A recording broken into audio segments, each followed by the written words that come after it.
Welcome to Life Transformation Radio. This show is all about life transformations and our journey from where we were to why we are doing what we are doing today.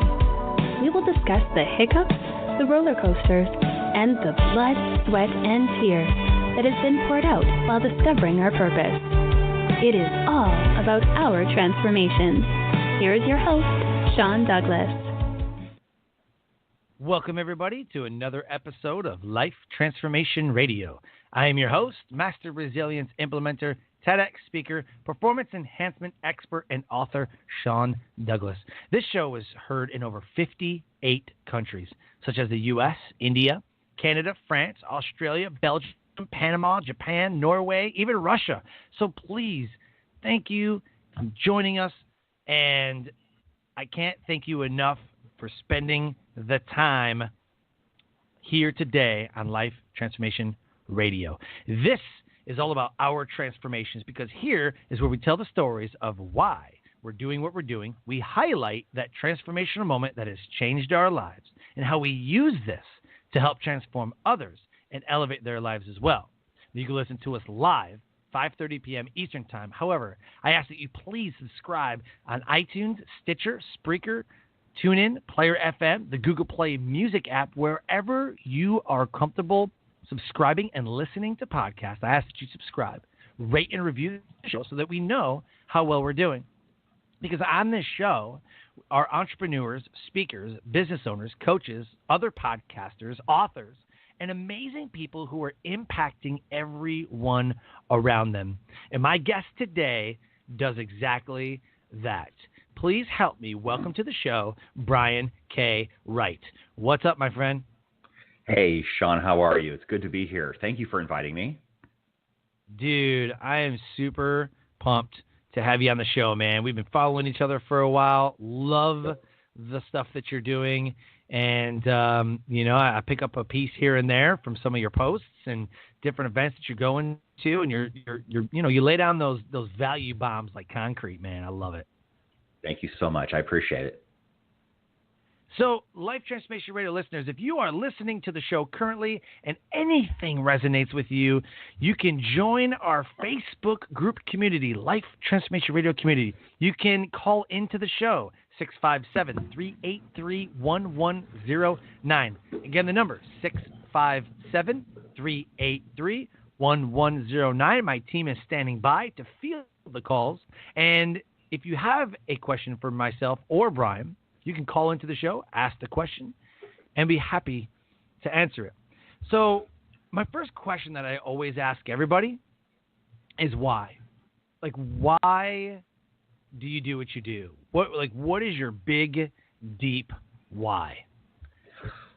I love impacting people. Now, that might sound cliche, but it's really true. I look around me and I see people who don't believe in themselves, and I was at that place in my journey as well. I'm much further along in terms of that for my own life, but I want to help people be the best version of themselves, and I do it in a variety of ways. I have my own show. I'm a published author. I do ghostwriting. I have a magazine. I'm sure we'll dive into a lot of that, but I just want to be as omnipresent as possible so that I can spread a message that impacts people's lives. And I'll tell you what, when someone tells me that my Facebook Live made a difference, or something they read that I wrote makes a difference, that just makes everything awesome and amazing. And it really lifts me up. So I really believe that positive energy, when it's put out, will come back to you.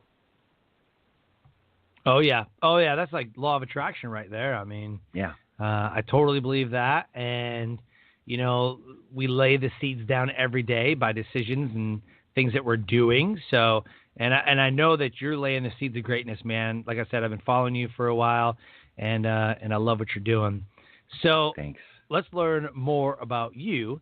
This episode is titled Success Profiles with Brian K. Wright. Brian is the host of Success Profiles Radio and publisher of Success Profiles magazine. Over the last 6 years, Brian has interviewed world-class achievers such as Darren Hardy, Jack Canfield, Loral Langemeier, Kevin Harrington, Sharon Lechter, and many more. With the lessons he has learned from these achievers and through his own experience, he seeks to educate, motivate, and inspire others to become a greater version of themselves. He is the author of 3 books, including the newly released Success Profiles, Conversations with High Achievers. Brian grew up in Iowa and graduated from Iowa State University with a degree in Communication Studies and holds a master's degree in adult education from the University of Nebraska in Lincoln. He discovered a passion for speaking and influencing audiences by speaking competitively in high school and in college, and by being heavily involved on campus while in school. Throughout his career, Brian has been a top performer in the areas of sales, customer service, training, and has also written resumes professionally for students, working professionals, and executives. He is available to speak on the topics of motivation and inspiration, leadership, book writing, and content creation. If you want to book Brian to speak, go to www.brian, Brian K Wright, WRIGHT. You book this guy for an event, it is going to be one heck of an event to remember. BrianKWright.com. You can also go to SuccessProfilesRadio.com and SuccessProfilesMagazine.com. So I got to ask you, man, what do you mean competitive speaking? I mean, is that like a debate team? Or, I mean, what do you mean competitive speaking in high school and college? That's a great question. There is debate, which I did not do, and there are individual event competitions, which I did do. And the school that I went to in Iowa, we just went to a state-sponsored event. They had a district level and then a state level. And then if you were really, really good, you went to All-State, which my senior year I got picked to go to, and I didn't know it even existed. So when we got the notification that myself and another girl on my team got picked for All-State that year, I looked around and I said, well, I don't even know what this is, but it sounds good.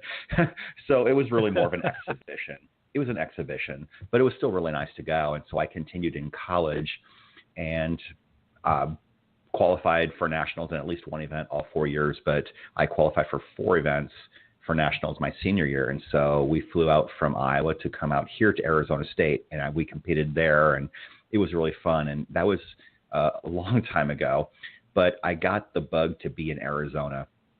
And I just thought that somehow I was going to end up back in Arizona someday. And sure enough, 8 years later, I moved out to Arizona, and I've been here ever since. But yeah, I did impromptu speaking and some literature interpretation events and a communication analysis event, which I did pretty well in.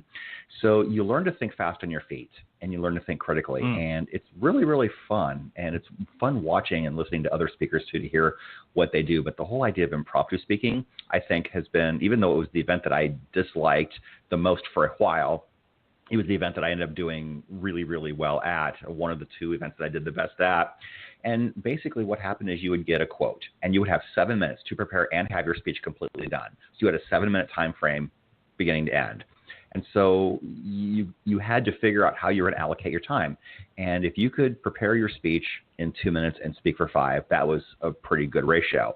And interestingly enough, my Facebook Lives are usually about 5 minutes long. You have to be succinct. You have to say what you say and be done. And so I don't have a lot of fluff in my Facebook Lives when I do them. I have a topic. I'll write a few phrases, a brief outline on a scratch piece of paper, and I figure out how am I going to open this and then go. And whatever comes out of my mouth comes out of my mouth, but it's organized. It's structured. A lot of people who do Facebook Live just talk. Turn the camera on, hit live, whatever comes out of my mouth, blah, blah, blah, blah. You know what? That gets boring. If I can't figure out where you're going, I'm probably not going to stick around very long unless I really, really, really like you. But, you know, I want to respect people's time. So that's why I want to say as much as I can in a short amount of time, because I respect other people's time. I want to provide the value, and I want you to be able to use it and move on with your day. Because for people who have hundreds or even thousands of friends on Facebook, there are probably 5, 10, 20, or 50 of them doing a live to listen to.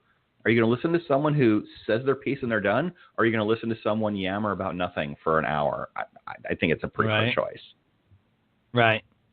Yeah, you know, I got to get better at that.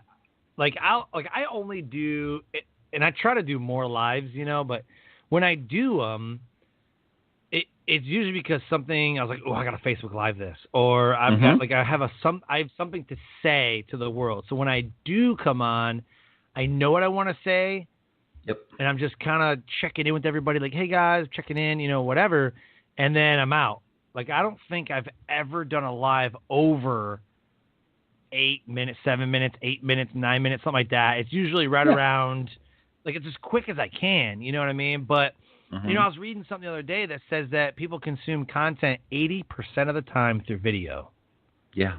So it makes a lot of sense. I've done, and what I've done is I've taken there's a website called Lumen 5, Lumen, Lumen 5, and there's a free one or you can pay.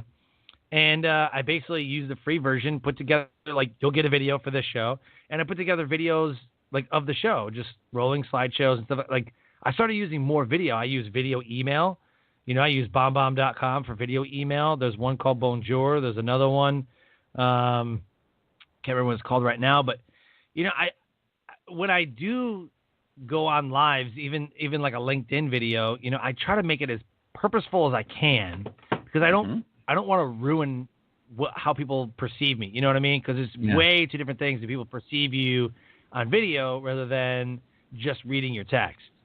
Right. And there's another component. Annoying. Exactly. And there's another component I like to add to that too. A lot of people use Facebook Lives or Facebook in general or social media to rant and complain about things. Here's what I do. If there's something I want to rant about, there's got to be a solution attached to it. Teddy Roosevelt very famously said, if you present a problem without presenting a solution, that is called whining. And so I don't want to whine on social media. So if someone does something that bugs me, and here's an example. I've had people, and you've probably gotten really horrible pitches for, hey, I want to come on your show. People have done that to me. God, yeah. Yes, I could probably do a course on that. In fact, I'm probably going to. But here's the thing. I might talk on it. Yeah. I might actually put together a Facebook Live and explain the problem, and I will say 3 things that are wrong with it, and then I will present a solution for each one. Done. Problem and solution. Not just problem, but problem and solution. You got to wrap it up. I mean, if you're not presenting a solution to the problem, then you're just complaining, and it's not fun. It's not attractive, and I don't want that reputation in the market. So I think there's a lot of value to that as well. So absolutely, I agree with you. Yeah. So let's move into the transformational moment that put you on the path to what you're doing right now as a 3-time author, speaker, radio host. You have a magazine. So we went through the why, and then we combined that transformational moment together. So can you pick, and I'm sure there's a couple, but could you pick a transformational moment that put you on the path to what you're doing today, whether it be the speaker or the radio show host or however you want to combine it together? But what was it, that pivotal mindset shift, or was it like a tragic accident, or like what put you on the path to what you're doing today?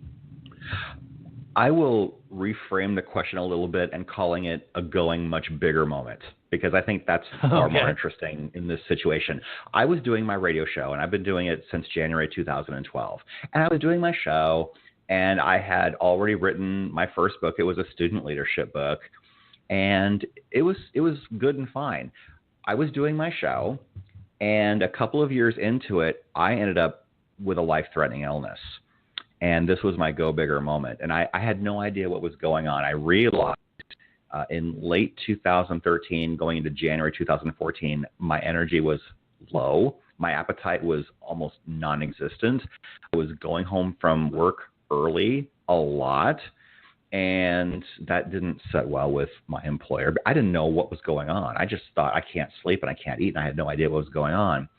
Well, I ended up doing my show one day, and at the end of my show, I was just dead dog tired. I mean, it took every ounce of energy I had just to get through the show. And I thought, there's something horribly wrong going on here. I don't even know what's going on. I went to bed at 5 o'clock, and I slept through the night. My parents, thankfully, were in Phoenix for the winter. They love to travel in their RV, and so they were at an RV site, like maybe half an hour away from me. And I called them, and I said, I am still not feeling well. This is like day 5. And Dad said, would you like us to take you to a doctor? I said, that would actually be really good. So I drove out there and we went to a doctor, and they were treating me for the flu. That's what they thought was wrong. And they insisted that I stay with them until I got better. And so I thought that would probably be a good idea. I stayed with them for 3 days. I remember waking up on the 3rd day on a Friday morning. We were eating breakfast. I could only eat a half a strip of bacon. I said, I'm full. And Dad said, you're still not right. You're going back to the doctor today. And so I actually drove. I drove. My mom was in the car with me. We drove. It was about a half a mile away to the urgent care center that I had gone to 3 days prior. And called me back, pretty quickly. There wasn't anyone else there, and I'd already filled out my paperwork previously. The next thing I remember, my mom is sitting beside me in the doctor's room, and the doctor is saying he cannot answer any of my questions in a coherent sentence. He is drifting. He is not coherent, and we need to send him to the hospital right now. Mom and I looked at each other like, what? And so they put me in a stretcher, and they wheeled me to the hospital, and the ambulance was screaming down the highway, and I ended up in the ER. And my parents were there. And I remember talking to a doctor, and the doctor said, we don't know what's wrong with you. We aren't sure whether we're treating for flu or for pneumonia or for something else. We need to figure out what's wrong with you. And they said, you're going to be, and the doctor actually said, if you wouldn't have come in today, you probably would have died. And I wasn't grasping that. I mean, that just sounded just way too out in the left field. Yeah. I'm like, okay. And the doctor said, you're going to be here a while. And I said, oh, you mean like a few hours? She goes, oh, no. A few days, a few weeks. We need to figure out what's going on. Yeah. And the doctor said, if we can't figure out what's going on and this gets worse, we might have to put you on a ventilator. Now, I wasn't grasping what that was either. I said, what does that mean? We would put a tube down your throat and a machine would breathe through you, for you. I'm so glad she did not say life support. I would have freaked out horribly. But that's basically what she was talking about. And so here I was, incoherent as I was, saying, I don't want that. Well, you might have to. And I asked my parents later, how long was I in ER? And they said about 6 hours. I said, it felt like 45 minutes. So I must have slept a good long time. They said, we need to prepare a room for you in ICU. And I still wasn't, I'm thinking ICU, this must be kind of serious, but I still had really no idea. I was in ICU for 8 days. I was on oxygen. It turns out the diagnosis was swine flu virus and pneumonia at the same time. Brutal combination. I was not strong enough to cut my own food. I could only eat maybe 5 or 6 bites of a meal. In fact, my parents would take turns cutting my food for me. And Dad, when it was his turn, said, I haven't done this for you in many years. I said, I know. But yeah, so and it was Super Bowl week that year, and that's the year that the Seahawks clobbered the Broncos, and it was a terrible, depending on which side you were on. I mean, just from a competitive balance standpoint, it was a horrible game. Thank God Bruno Mars performed at halftime. That was awesome. Right. Yeah, but I ended up in the ICU for 8 days, and I learned what a catheter was that day. I knew what it was, but I'd never experienced it until then. That was not fun because I couldn't get up. I couldn't get up, and so yeah, and so I ended up in the regular room. Yeah. And so I ended up in a regular room for my last 6 days. So I was there for a total of 14 days. But when I got to my regular room, I realized there was light at the end of the tunnel. So and what's also very interesting is I remembered transcripts from 2 of my previous interviews, and I had read them the week before, like 3 days before I went to the hospital. I don't know why. I ended up reading those 2 transcripts and only those 2 transcripts. I had no idea that a hospitalization was in my future. But both of these guests, Hal Elrod and Matt Jones, faced life-threatening situations in the hospital. Hal was in a head-on accident with a drunk driver at 70 miles an hour. Matt Jones is a 3-time leukemia survivor. Both of them were told they might not live and or might not walk again. Both of them rejected that idea and focused on what they wanted to accomplish after they left. And so that is what I thought about from time to time. When you're in a hospital bed, you have a lot of time to think about stuff. And so I thought, I want to keep doing my show. I want to write more books. I want to impact the world. I want to get on some more stages. The magazine wasn't even a blip on the radar yet at that time.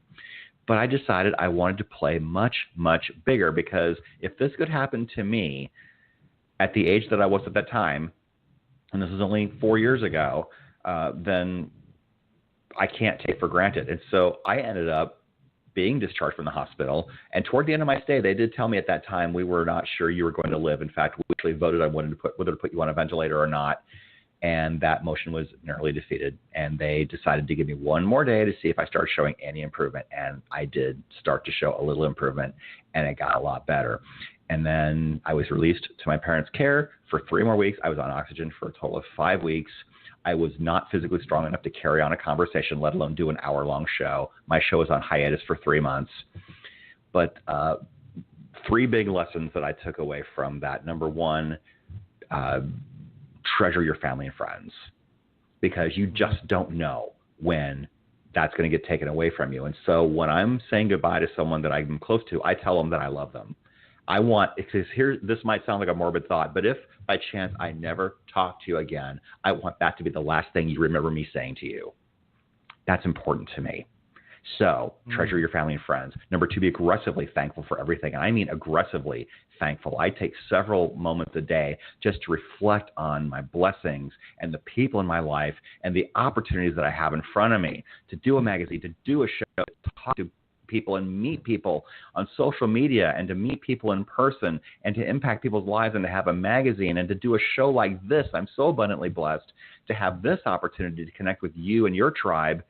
It's just fantastic. And number 3 was take nothing for granted.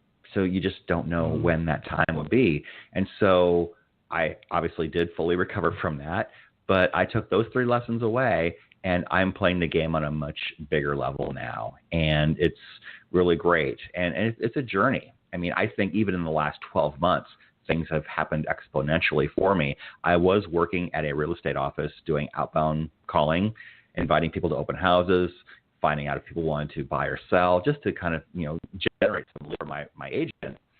I ended up getting released from that job almost a year ago because they realized my heart wasn't in it, because I had been focusing on growing my business as a side hustle.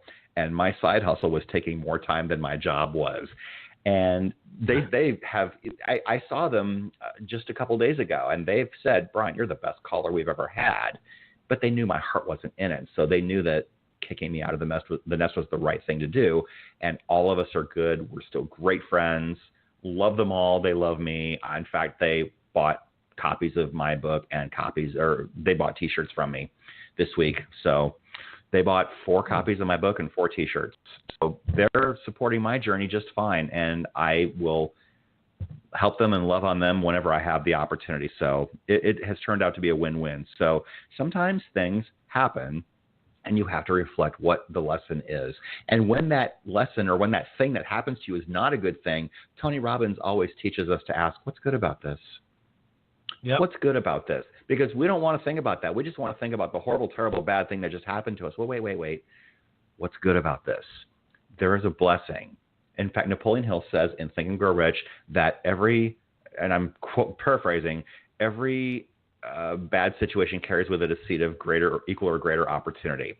And so when something bad happens to you, I like to think of it as God moving me in a different direction. He's protecting me from something, or he's saying, okay, you've outgrown this situation, time to go. And sometimes lessons reoccur in our lives because we haven't learned the lesson. Think about this for a second. If you find some of the same situations happening to you over and over and over again, you are just on that hamster wheel, and you need to figure out, how are you going to advance past this? Think of it like a video game. When you're playing different levels of a game and you keep getting stuck at the same level all the time, you just haven't figured out how to beat that level yet. So when you learn that lesson, then it is no longer a challenge. And then you will be presented with even greater opportunities to excel and succeed and fly and soar above the clouds. So what's good about this? What lesson are you supposed to learn? And when you do learn that lesson, it just gets better, and you will be presented with higher level challenges. The higher level challenge that you're dealing with, I would argue that the higher level of person you are becoming, and that's never a bad thing. Yeah. Well, brilliantly said. Hal is an amazing dude. I don't know the other guy, but Hal's an amazing guy. Have you been to the Best Year Ever Blueprint? I have not, but he's been on my show twice. In fact, I would love to reach out to him again because he's had some things happen in his life. And in fact, the first time I interviewed him, we were talking about his book, Taking Life Head On, which featured his story about the car accident. And I asked him, so tell me about this Miracle Morning book. And he said, I'm not done with it yet. That's how long ago this was. And I said, well, when you're done. Yeah, this was in 2012. He was my very first guest, January 16th, I believe, 2012, whatever that Monday is. Yeah. And so I said, well, when you're done, I will have you back. And a year and a half later, I fulfilled my promise. And I reminded him of that moment. He says, oh, I remember that now. Yeah. And it was just the book. There was no movie. There were no sequels. There was no It's a movie now. Series. Yeah. The movie premiere, I think, was just last week up in Sedona. Yep. Yep. So, yeah, his brand has skyrocketed up exponentially. I'd love to bring him back on my show to ask him how he did all of that. So, yeah, we are due. I know. In fact, yeah, I mean, 6 years, you get to interview a lot of people. And when I have people on for a second time, I realize, oh, my gosh, it has been 5 years since I've had you on my show. That's a lifetime ago. Let's talk. Yeah. Or, even if it's a short time, you're like, man, you've accomplished a lot. Mm-hmm. Like, yeah, you know what I mean? Like, you've accomplished a ton. It's amazing. Yeah. My mentor and friend, John Vroman, he's got a foundation called the Front Row Foundation. He takes children and adults who are basically facing a life-threatening illness and takes them to a front row experience or a front row event of their dreams. And they got together and took Hal to the UFC and got to meet Dana White and everybody. Yep. That was awesome. And John's been on my show. That's been a very long time ago, too. In fact, it's funny. I asked him, what are some of the particulars about putting together a nonprofit? At the time, he was trying to put together a Neil Diamond experience for somebody. And I said, I bet it's no small trick trying to find someone who knows Neil Diamond. He said, well, I'm glad you brought that up because the most expensive part about what we do is getting tickets to the venues and to the events that we want to take people to. That's the most expensive part about this. Yeah. Exactly. The first time I'd ever heard of Front Row Foundation, Hal was trying to find people in Phoenix, someone connected to the Suns, because they were trying to put together a Phoenix Suns experience. And so Hal was living in San Diego at the time, and I wrote to Hal, I said, you might find this really interesting, but in this particular year, they were doing their training camp in San Diego. I said, you might want to find out if you can meet somebody in person and talk to them. And he said, that's actually a really, really good idea. And so after I knew that experience happened, I said something to Hal in a thread. So how did that Front Row experience go? And John Vroman saw it, and he liked it, and he friend requested me, and we became friends. In fact, I have a Front Row Foundation T-shirt in my car. So I'm going to wear that probably tomorrow. Oh, that's very cool. It is. And people ask me. I wear that shirt all the time. Like it's in my rotation. We'll say it that way. And people routinely ask me, what is this Front Row Foundation thing? And so I tell them about it, and I tell them about the website. And so hopefully people look at it afterwards. Yeah. John is my speaker coach, and I've learned so much from him. And he's brilliant as a friend and even as a mentor. So that whole group is, they're like brothers and very, very close knit, like family. Like when you said earlier, like tribe, like when I think of tribe, it's them and the One Life Fully Lived group that we're a part of. And man. So I didn't know that about you, that you were facing a life-threatening illness. I didn't know about that. Yeah, it's a story that I'm starting to tell more often now, and when I get on shows like this. In fact, it's interesting because for the longest time I thought I can't speak because I haven't had that tragedy in my life. Well, let me tell you, you don't have to have that tragedy in your life before you speak. But I do remember as I was laying on my hospital bed, I guess I have that situation now. Okay, well, I guess I have to figure out what the big lesson is here that I can, and it was sort of a thing in progress. And when you're laying in a hospital bed, you aren't really processing anything because you're just not coherent and mentally right. And when you're going through what I was going through, I was just trying to survive. And thank goodness no one even really brought up the fact that I was in a really dire situation, although that really was the case. And so, I'm just so blessed. I wouldn't want to go through that again, but it certainly has been a very impactful time in my life, and I just don't take things for granted anymore because you just don't know. You just don't know when it could be over with. Right. So speaking of that, what do you think has been the best part about your transformation? The best part about my transformation is becoming the person that I'm becoming. I am a much different person now than I was even a year ago, even 5 years ago. I lacked confidence. People who know me and have known me for a while might not believe that. But when you run around looking at other people's success and you think, oh, I could never do that. Oh, that's not for me. I can't. Yep. There's no way. I mean, you did it, but I don't even know how I would begin to do something like that. Therefore, I just don't think I can. Well, now I'm in the habit of finding out who's done the thing that I want to do and seek out their counsel, not their opinion, but their counsel, meaning an informed idea about how they did it. And I just map it out. And first of all, I figure out how important is this to me, and then I find people who have done it and then follow their advice as best I can. But I'll tell you, you got to play big. Don't play this game small, because this is not a dress rehearsal for something else. This is it. This is your life. So you get it, and that's all you get. So just live full on all the time.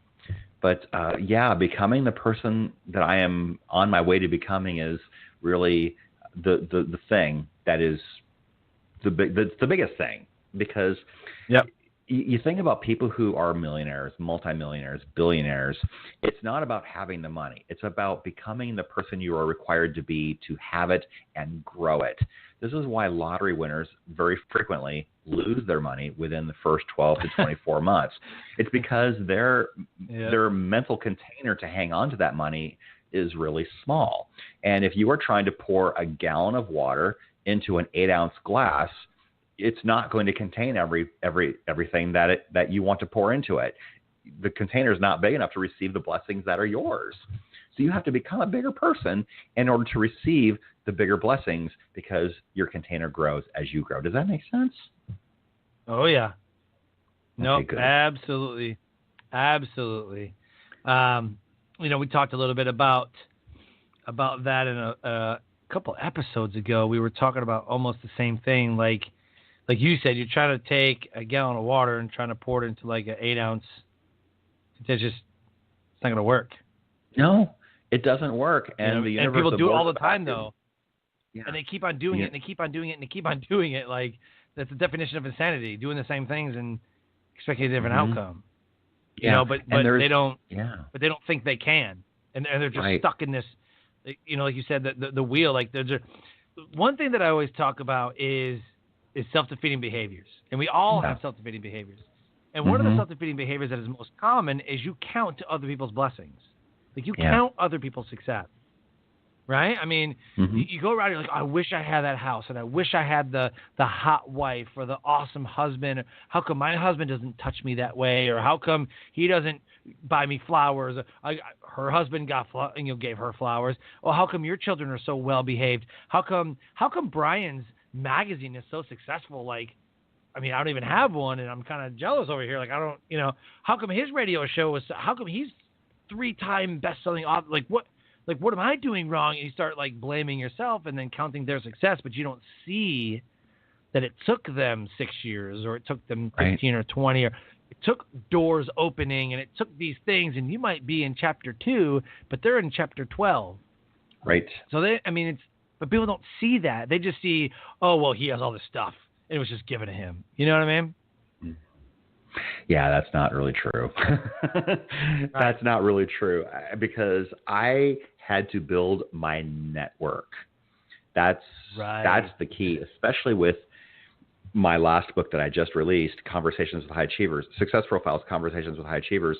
That is a compilation of 11 of my favorite interviews from my show. They are all very, very high-achieving people, and most of the people in the book are people you would recognize either by name or by what they've done. And I had to interview these people first. I had to be introduced to a lot of these people first, and some of them introduced me to other people. And so it takes time. It takes time. And when you have a platform like a radio show, one thing that I've been very cognizant about is how can I repurpose this material into other things? Yes. So sometimes if I have a really great guest and there's something impactful that they said, I might do a video or a post on Facebook. What I've done with this book is I repurpose this from content on my show. And what I've done with the book is I have repurposed content from the book into Facebook Lives. And so I've got 11 chapters. That's 11 people. I take one thing from one person a day, and I'll do a Facebook Live. And I'll do this, a couple times a week. When the book first came out, I was doing it probably 3 or 4 times a week. I'm doing it more like once or twice a week now. But I learned more than one thing from everybody, so I could do Facebook Lives for quite a while just based on stuff from my book. And so I also realized I had so much content that shouldn't I start a magazine? In fact, I bought the domain for Success Profiles magazine probably 2.5 years ago. And when I renewed it for what would be the 3rd year, I realized you haven't done anything with this yet. And I started feeling kind of dumb. And I realized, okay, Brian, it's not paying for something you're not using. Just go.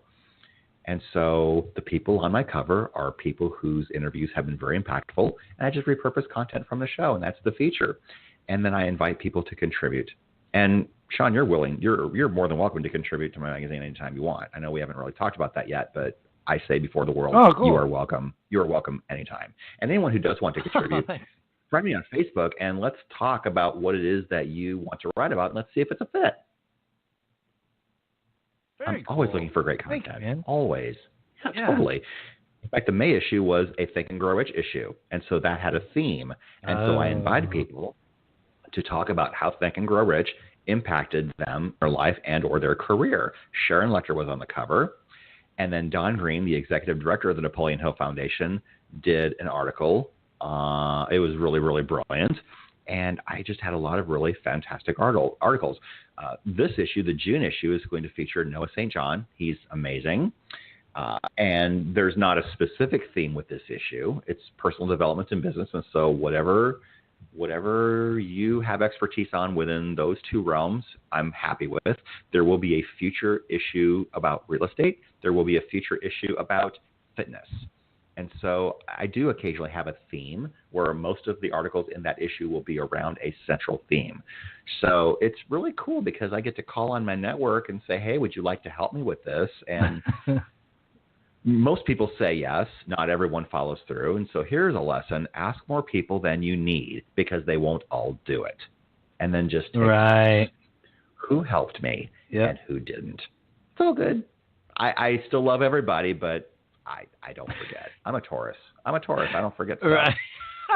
Yeah. Awesome. Yeah. So I don't think it's all sunshine and rainbows, I mean, you got a lot of successful things going on, and it'd be naive to think that, the person who has the great house, who has a great family, great job or business, it'd be naive of anybody to think that it's all sunshine and rainbows. You said earlier that, there's a couple of millionaires that that were really unhappy. They've got all the money in the world. They've got anything they've ever wanted, but they're just unhappy. And so talk about one of the worst moments that you went through after the diagnosis and, leading up to, the magazine and the radio show being exponentially growing, right? It's exponential growth. Yeah. What was one of the worst moments that you experienced? I realized that after I bought my condo in 2007, I had gone through some instability in my career, and I ended up in a job where I was making a lot less than I was making when I bought the home. Consequently, the affordability of the home was becoming a challenge. And so what I ended up doing was renting it out on Airbnb. And I started renting it out for the winter. And tell you what, I mean, when you're in Arizona, that's awesome because people will snap it up. Snowbirds want to come down here and they want to know where to stay. And you can charge a little bit more than you can charge a local to rent it all year long because they are there for a specific reason and the demand is a lot higher in the wintertime. And there have been times where I've had places to stay. Well, there was one winter where I really didn't. And so, I mean, I would, couch surf a little bit, but money was very, very tight. There have been times where I have slept in my car. And in the wintertime, you'd think, oh, well, gosh, you're in Arizona. Well, no, it gets cold at night. It does. So, when you reach a point where you're trying to figure out, do I spend money to have a roof over my head, or do I spend money to keep doing my show and keep my dream alive? Most people, and no judgment here, but most people would choose to have a roof over their head and just give up on their dream. Not what I did.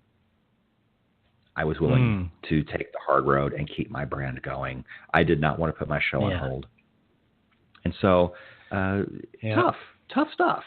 But I did it. And thankfully, my family was very supportive through some of those difficult times. But I definitely did feel the burn, so to speak. And sometimes you have to go through difficult stuff to appreciate the good stuff. And I would also argue that many people who are very successful go through something, at least one thing, oftentimes many, many more things that are very difficult, and it forces them to make a very difficult choice, which challenges their resolve to keep going. And in that moment of adversity, you figure out who you really are and what you're made of. And I'm thankful for those experiences. They aren't pleasant. We're not required to like it, but it does help you become who you become. And it's a journey. I'm destined to become a much better person down the road than I am right now. But there's just a lot of growth. We all have a lot of growing to do. And some people go faster than others. Yeah, totally. And I've been telling people this, bamboo trees, you plant them, and for years you see no evidence of growth. And then all of a sudden it sprouts out of the ground, and in 4 to 6 months or however long it is, it sprouts 90 feet in the air. You see the rapid growth. You don't see all the germination time that had to happen under the ground for years in advance. There is no overnight success. You see the brilliant and glorious moment that someone has on stage, but you don't know all the stuff they had to go through in advance, all the hardship, all the sacrifices, all the times they heard no, all the times where they had to borrow money, all the times where they maybe didn't have a place to stay, all the times where maybe they had to file for bankruptcy, all the times they had relationship issues. I mean, if you are yoked with someone unequally and they don't understand your journey, that's hard. That's hard. Yeah, that's tough. Yeah. Because you're trying to convey your passions to them, and you're trying to justify why you're doing what you're doing, and they just don't get it. They don't get it. It can become frustrating. It can. And one thing that I have learned is that I am not required to explain my journey to someone who's not committed to understanding it, because it's just frustrating. It's a hamster wheel. It will never end. Yeah. Yeah, definitely. I experienced that in my own life. My wife doesn't sometimes understand why I'm taking a back-to-back call, or I have to do all this paperwork and propose. Like, why do you have to submit a proposal to speak, or why do you have to record a video for TEDx? Like, what? I'm like, because they asked me to, it's part of the game. Like, because they asked me to, it's part of the game. It's part of the game, but she just doesn't see it that way. She's like, well, that's stupid. If they want you, they want you. I'm like, well, yeah, in a perfect world, definitely. But when you have 250,000 speakers trying to make it, it doesn't quite work out that way. Yeah, when 200 people want the same gig, you have to do something to make yourself stand out. Oh, yeah. I don't know if that's a realistic number. I just pulled 200 out of the air, but, when a lot of people want the same opportunity. When I got my TEDx talk, over 200 people applied. I talked to the organizer, and I always like to ask, I was the kid growing up that was like, why is there this black thing on your face? And it'd be like a big mole or something, Like, I was always the kid that, asked the question, don't ask that, and get smacked. So, I'll ask a millionaire, well, how much, what's your net worth? I don't care, But I asked the organizer, I was like, hey, how many people applied to this event? And they're like, oh, man, it was well over 200. I was like, really? Yeah. Yeah, I was like, you guys had to sort through all those applications? They're like, well, yeah, that's why the speaker calls come out 6 months in advance. Yeah. Fair enough. And then I would ask, what is it that people do that eliminate you from consideration, because here's the thing, and I just as a side story, one of the things that I did when I was in college is I was the treasurer of a brand new group on campus, and one of my ideas was to give a scholarship to somebody. And so I filed the paperwork with the financial aid office, and they posted it outside along with all their other job posting on scholarship opportunities and whatever. But we had over 80 applicants for a $500 scholarship. And so the first thing I thought was, okay, I have no criteria. Let's eliminate the ones that I absolutely do not plan on awarding the scholarship to. And so it becomes not how do I qualify you, it's how do I unqualify you first. And then when you get down to your, 8, 10, or however many, now it becomes how are you more equipped than everyone else that I've pared the group down to. So yeah, great point. Yeah. So tell me what it is that you enjoy most about what you do. We just got on this great conversation, so I could feel the energy coming through and you getting lit up, you know what I mean? Yeah. So tell me about what you enjoy most about what you do. Time freedom. I get to make my own schedule. If I have to run an errand, I can pick when I do it. Because if I have to go to the post office and make sure a customer gets their book or their T-shirt, I do it during the day, because if I had a JOB, it's not going to go out that day. And so I just want to do that. And the window at the post office is only open during business hours. If I need to meet somebody who's visiting from out of town, and that person could be a potential business partner or client, I go meet them. In fact, my friend Matt Jones, who I referenced earlier, he lives in Texas, and he was speaking here in the Phoenix area. And his speech was at 4:00 in the afternoon on the day that he was here. And it was the day after my birthday. I remember that because he said, I had no idea your birthday was then. Well, let's meet for lunch at 1:30. I will take you to lunch. Right. And then I got to be to the venue by 3, and my talk is at 4. And so I just hung out with him for the whole afternoon. And I wouldn't have had the freedom to do that if I had a JOB. I would have had to say, I'm so sorry, I can't meet you. No, get out of here with that. Right. Live the life you want to live. Life is too short. And so I just figured out what am I good at that people will pay for. Right. And that's how I started this thing to even begin with.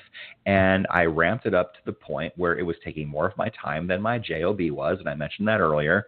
And they recognized it. And honestly, I think they did me a huge favor. They said, you probably would be much better off doing your thing. We need to have someone who's here more often. And we ended very well. But yeah, time freedom, so valuable. You cannot buy that. Yeah, everybody says that. They're like, oh, I got time, like I can make my own schedule. But that's the draw, though. That's it is the draw that people are like, oh my gosh, I want to do that. And then they quickly find out that, oh man, I'm working 18 hours a day. Well, yeah, kind of. But like you said, I'm walking to the post office to mail a book. Yeah.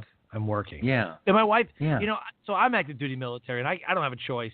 I just got asked, like literally, if I was not in the military, I would be in LA right now.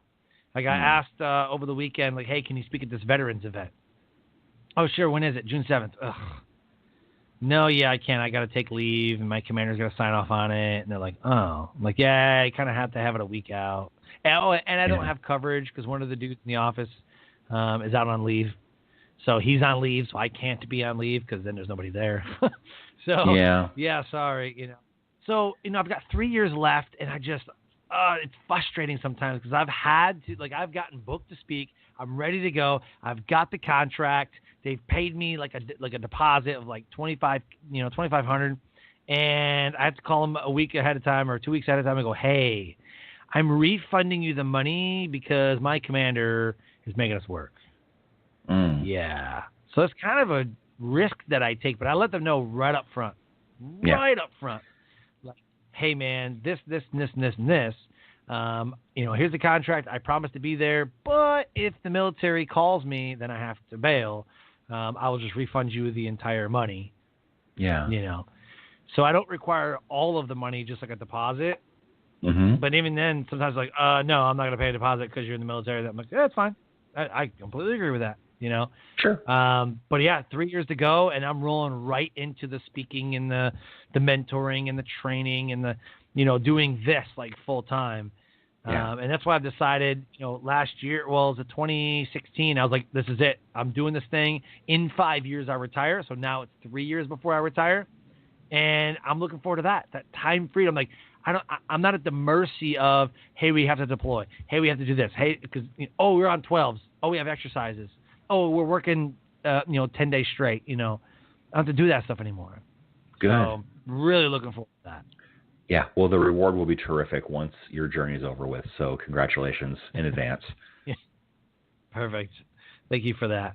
So Yeah. as we move closer to the end, I have a couple like rapid fire questions right off the bat. So are you a Gary Vee guy, Grant Cardone, Tony Robbins, or is there an influencer that you follow? Like, a lot of people don't know who Hal Elrod is, but if you said the Miracle Morning, they're like, oh, I know. So I mean, is there an influencer that you follow pretty heavily, or you just kind of spread it all out? Out of the people that you just mentioned, I would say Tony Robbins. But I'll tell you what, I really like Jack Canfield. He was awesome to have on my show. The Success Principles is a fantastic book. I have the original edition that was published in 2005. The 10th anniversary edition came out in 2015. He was on my show shortly after that came out, and he was one of my 11 that I highlighted in my book. So Jack Canfield, I just love everything that he does. Did he just come out with another book? I don't. Like, I have to look. I don't know. This year. It's entirely possible.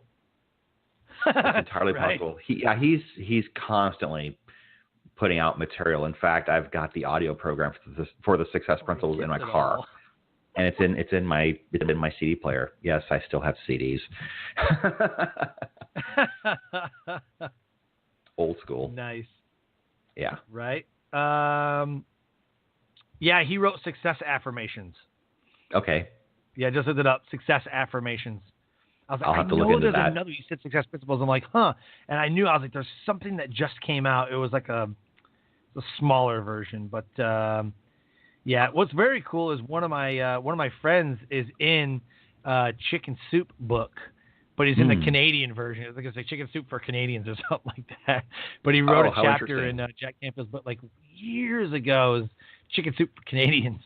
And that was pretty cool. Yeah, I like Jack Canfield. I love his stuff. I love Zig Ziglar stuff. Yes.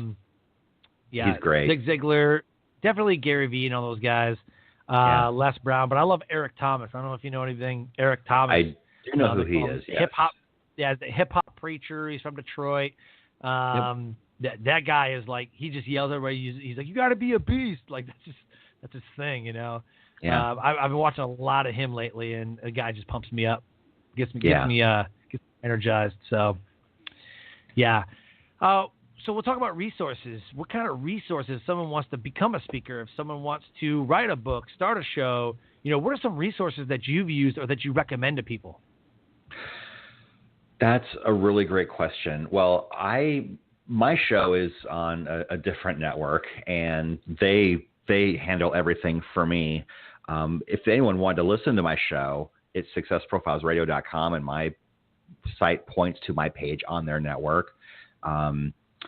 If someone wanted to talk about becoming a published author, they can go to my site, briankwright.com, and they can message me there. They can find me on Facebook, and I would be glad to do that. I think everyone has a book inside them. I mean, over 80% of all people, at least in this country, want to write a book and just haven't. And there are a lot of reasons why they haven't. I'd love to discuss that with them. And if there's a fit for me to help or just to coach you through writing a book, that's fine too. And I also have Success Profiles Magazine. So successprofilesmagazine.com. If you're looking for inspiration and motivation and education about a variety of topics, go to successprofilesmagazine.com and you can subscribe there. Perfect. Love it. Yeah. In fact, I do have an offer for your listeners, if that's okay. If someone does want to subscribe to the magazine on a 14-day trial basis, it's just $1 for 14 days. successprofilesmagazine.com/Brian VIP. successprofilesmagazine.com/BRIAN VIP. and it's $1 for the first 14 days. And you can read any issue that I've done. And right now we're working on issue number 7. So any issue previous and any issue going forward. And there's also monthly calls with experts. I will be having my first live event looking at sometime in the late fall. There will be a mad discount for subscribers on tickets to that event and all kinds of fun bonuses that are included too in the members area. So successprofilesmagazine.com/Brian VIP. I would love to see you there.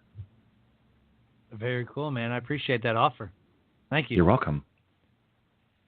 So let's talk about where you're headed now. What kind of new adventures, businesses, family? I mean, what's the rest of 2018 look like? You talked. There's an event coming up, which is going to be super awesome. I know it's going to be super amazing. I want to do it right. I have a lot of high level people in my network. I would love to get at least 2 or 3 of them to come. That would be amazing. There will be a sequel to the Conversations with High Achievers book. That will be coming out in late fall. That's my goal. I've got so many great conversations that I would love to profile and highlight. So that will be coming out. I'm just all about creating more and more epic content and sharing it with the world. I think if you give, you do receive. And here's a very interesting idea that a lot of people don't grasp on. When you give, don't expect to receive in the same manner that you gave. The world doesn't always work like that. The universe does not always work like that. You know, and sometimes when people give to charity, for example, they think, oh, if I give money, then I'll get money back. Well, your blessing might not be money in return. It might be opportunities that would not have been presented to you. See, here's the thing. When you give of your time, your resources, your money, or whatever it is, you are sharing that with the universe, with people around you, and there's an energy around giving. And so when you give, it demonstrates a willingness to receive as well. And so opportunities that you may not have even perceived could come your way because of that. So it's all good. But yes, to answer your question, live event, new book, and I want to continue helping people. And it's going to be fantastic and epic. I can't wait to see what happens next. But definitely want to fulfill some bucket list items here in the next few years. Having a live event is certainly one of them. Yeah, that'd be super cool. I'd like to know more about that and come hang out at one of your events. That'd be super fun. Yeah, it would be super fun. And when I have a lot more details, I will let everyone know. Heck yeah. Totally. But I'm looking at November-ish right now. Yeah. In Phoenix. Okay, yeah. Great time of year to be in Phoenix. Oh, in Phoenix. Oh, great time. I was saying great time of year to be in Phoenix. Yes. It's not like 1,000 degrees, boiling eggs on the concrete. You know, it's way good. None of that in November. Good Lord. You know, it's funny. I bet you've heard this so many times, or that you've said this so many times, is that, being in North Carolina, it's hot. And it is a humid kind of hot. You know, I'm from Michigan, where you can see the humidity in the air. Like, it's cloudy because it's so humid. But you go to Phoenix, it's hot, but it's a dry heat. Like, okay, give me a break. That's our favorite, says and that. It's true. It's still hot. I don't care. It is still hot. And the analogy is like you're stepping into an oven. Yeah, right. Or like I equated it to like a blow dryer in your face, like when the wind blows. You know, in the Air Force, we go to Luke Air Force Base in I think it's a Goodyear. It's right outside of Phoenix. Yeah, it's like Goodyear or something. And we go to Tucson. Go to Davis-Monthan, and in the four or five times that I've been to. And the 4 or 5 times that I've been to Phoenix, it seems like I've been there in like a June and August, not really ever like a December, January, and it's just blazing hot. Like, it's just blazing hot. Like, gee, how do people, like, how do you survive in here? I thought, when I went to Texas, it was hot, but that's a whole different kind of, that's a whole different kind of hot. Well, if you're smart, you plan your outdoor activities for morning before 9 a.m. Do your running, walk your dog, do your lawn work. If you can do that before 9 a.m., do it. But the trade-off is what you get from October through April. It's beautiful then. So I will Yep. gladly put up with this 6-month period in order to have the other 6-month period on the other side. It's a good trade. It's better than being in a lot of snow and below zero. And I grew up in Iowa, so I know what that's like. But I would rather put up with this than that. But who knows? That could change someday. I just don't know. Oh, okay. Perfect. Yeah, we went out. Oh, man. I went out there. Last time I was there in Phoenix was like 2008. 2008 or 2009, I think, was the last time I was out there. And we just always went TDY to Luke Air Force Base or like Gila Bend, because some aircraft would break somewhere in Gila Bend, and like that's an awful place.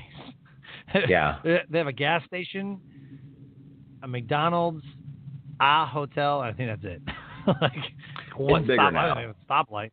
Yeah. Oh, okay. Gila Bend is bigger now. Yeah. A little bigger now. Yeah. I was like, what kind of place? Like, how would they fly here? But you know, in the military, you get to see a bunch of interesting places. So yes, it works out. So in Phoenix, June 22nd to the 24th, if you're around, my friend Colby K. I'm going to be there. Yeah, I was going to say, are you going to Meltdown in the Desert? I am. That's awesome. I'm actually speaking the 22nd, and I was like, well, can I make it, or can I? Because I got a speaking engagement the 20th. I travel the 21st, and then I speak on the 22nd as well. So I got like back-to-back ones, and I'm like, oh man, I wonder if I can swing it. And I think it's gonna be too much travel and everything. I think I'll make like one day or something. But I was like, man, I really wanted to go to that. But I hear it's gonna be an amazing event. June 22nd through the 24th, Meltdown in the Desert. A lot of great people are going to be there, and some of the same people that I spoke with on stage in St. George, Utah. Colby was there, Ryan Mickler, Tyler Harris, Jeremy Ryan Slate. A lot of amazing people are all going to be there in Phoenix, the 22nd through the 24th of this month. So good on you, man. That's awesome. You're going. I'll be there. I'll be in the audience. That's awesome. Great, man. So this is your moment. I mean, you kind of plugged some things earlier, but this is your shameless plug moment. Plug your friends, quotes, websites, Facebook, movies, favorite meal, whatever it is that you want to say. Shameless plug moment. Go. Okay. Well, if you want to listen to my show, successprofilesradio.com. You can also download and subscribe on iTunes. If you want to take advantage of the trial offer for Success Profiles Magazine, it is successprofilesmagazine.com/Brian VIP. One of my favorite movies is The Breakfast Club. I can also quote lines from Silence of the Lambs for quite a long time. Oh my gosh, what a great movie. And of course, Bill and Ted's Excellent Adventure. Oh my God. Oh my gosh. Yeah. Dude, I watched the Goonies. Like randomly, we watched the Goonies. I was like, oh my God, I've seen this movie in forever. Still a great movie. Yeah. And of course, if someone does want to check out my book, Success Profiles, Conversations with High Achievers, you can find it in Barnes & Noble and other fine booksellers everywhere. You can also find it on Amazon, or just search for Brian K. Wright. The book has a blue cover on it. So yeah, I would be forever grateful. And I'm going to be doing some book signings. I've got a couple book signings here in Phoenix awesome. During the summer. One of them is going to be on June 30th, the weekend after Meltdown, and looking to do some book signings in other places. And so I would love to meet your listeners wherever they are, whether it's San Diego, Las Vegas, Texas, Boston, Minneapolis, wherever you are. I would love to meet you. So I'm going to be doing a book signing tour. I'm planning on putting that together sometime in the near future. Awesome, man. Yeah, I think I only did one or two book signings. I sell a lot of books at the events that I go to. I'll have them in the back. I'm like, hey, if you want to pick up my book, it's in the back. Get a lot of books at events, but not too many signings or whatever. So I don't know. I just never explored it. But I got asked like once or twice to do one, but. Pretty cool, man. You get a lot of great, amazing things happening, and I'm happy for you. Thank you so much for spending an hour of your time with us and the listeners. It was great, man. Loved every minute of it. Me too. This was so much fun, and you have a really great show, Sean. Thank you for having me. It was an honor and a privilege, and I would be glad to come back anytime you want. Absolutely. Absolutely. So as we wrap up, can you deliver your best nugget of knowledge that will motivate, transcend, and inspire someone to take action today? One of my favorite quotes is by Tony Robbins. He has a book called Unleash the Giant Within, and he talks about life metaphors in one of the chapters. And a metaphor is a way of comparing something you know to something you don't know. One of my favorite life metaphors that he discusses is this: life is like a Jeopardy game. All the answers are on the board. The winner is the one who asks the right questions. That presupposes that there's a solution to everything, so there's no reason to feel hopeless about it. That moves me. I love that. There's an answer and a solution for everything. Because in Jeopardy, you have to ask the right question when you're given the answer, right? So there is a question for every answer. Life is like a Jeopardy board. All the answers are there. You just have to ask the right questions in order to win. Dude, that just blew my mind. Well, there it is. My job is done. I mean, oh my God, dude, we could do a show just on that topic right there. Yes, we could. And this is why I don't give up. That's why I don't give up. There is a solution for everything. It just means that I haven't figured out the right question to ask. I just haven't figured out who to ask. I haven't figured out where to ask. I maybe haven't figured out when to ask. All of those are very, very important. Right. In fact, if you want to if you want to read a really good book by Mark Victor Hansen and Jack Canfield, it's called The Aladdin Factor. It is all about the power of asking. And they talk about all of that: what to ask, when to ask, why you're asking, when you should ask. It's fantastic. In fact, if you really want to, if you like audiobooks, you can find the entire audiobook on YouTube. The Aladdin Factor. Holy crap. Mark Victor Hansen, Jack Canfield. It's like 7 hours. Crap. It's gold. It's gold. Listen to it at double speed if you don't have the patience to spend 7 hours on it. Wow. Man, I watch Jeopardy all the time, and really, like, if they ask the wrong question, like, they get buzzed. Like, nope, not correct. Yeah. And you have to literally ask the right question. And wow, man. My mentor is Rock Thomas. And Rock Thomas always says, if you ask better questions, you will always receive better results and better answers. Mm-hmm. Absolutely. So if you're asking questions and things aren't happening, you haven't asked the right questions. So you have to ask better questions to get better results. Yeah.